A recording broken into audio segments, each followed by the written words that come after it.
Træningsterapeutuddannelsen, det er en uddannelse, der kort sagt går ud på at gøre dig til den bedste form for terapeut, til at træne folk ud af en kronisk lidelse, en sportsskade, hvor folk skal tilbage til deres sportsgren, deres job, deres livsstil.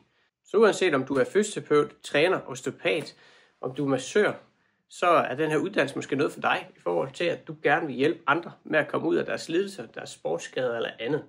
Mit navn er Anders, jeg er træningsterapeut, jeg er manuel terapeut, jeg er elitetræner, uddannet ved Team Danmark, og jeg har arbejdet siden år 2000 med at træne folk på professionel plan, talenter og herrefu Danmark med forskellige former for lidelser.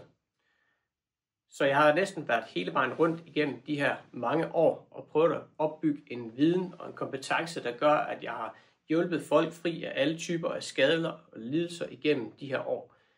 Og de her værktøjer, jeg har oparbejdet igennem mange år, dem vil jeg gerne lære fra mig. Jeg vil gerne give dig alle de værktøjer, jeg har, til at du også kan blive en god, solid træningsterapeut, der kan tage alle former for genoptræninger til et nyt niveau.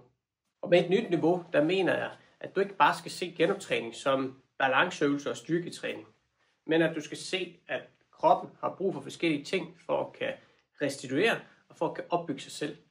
Det vil sige, at vi har 6 ting, vi kan tilbyde kroppen. Vi kan tilbyde den vejrtrækning, diæt og søvn, som er gode restitutionskilder.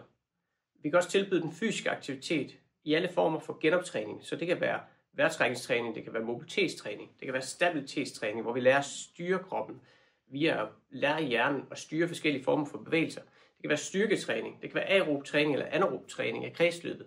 Så alle de her former for værktøjer, rent fysisk, skal du lære at balancere i en eller anden form for genoptræning, alt efter hvilken lidelse folk har. Så kan det være hjerneaktivitet, så hvordan spiller hjernen ind på, at du har det, som du har det? Så hvad kan vi gøre rent hjerneaktivitetsmæssigt for at få en bedre balance, eller få en regulering på den psykiske tilstand, som måske holder folk i en eller anden limbo af smerter. Og så er der sanserne, altså indtrykkene.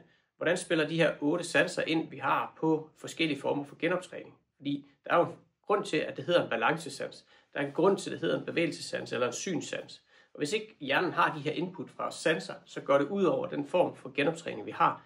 At vi for eksempel er provokeret af et dårligt syn, en dårlig hørelse, en dårlig balance eller bevægelse for den sags skyld.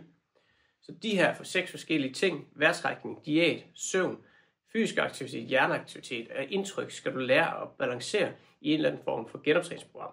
Så lyder det spændende, så kunne uddannelsen måske være noget for dig. Det er et halvt til et helt år, hvor du online ser et hav af videoer, ser mig lave forskellige former for træningsøvelser i alle former for områder af kroppen, lige fra dit knæ til dit kranie og din kæbe. Og så kigger vi på, hvordan kan vi sammensætte de her forskellige programmer. Jeg viser dig eksempler på f.eks. korsbåndsgenoptræning over et år og 8 måneder, hvordan man kan træne det her korsbånd. Jeg viser dig også forskellige andre eksempler, og så skal du selv komme med forskellige eksempler undervejs i uddannelsen til, hvordan kan du genoptræne forskellige former for skader.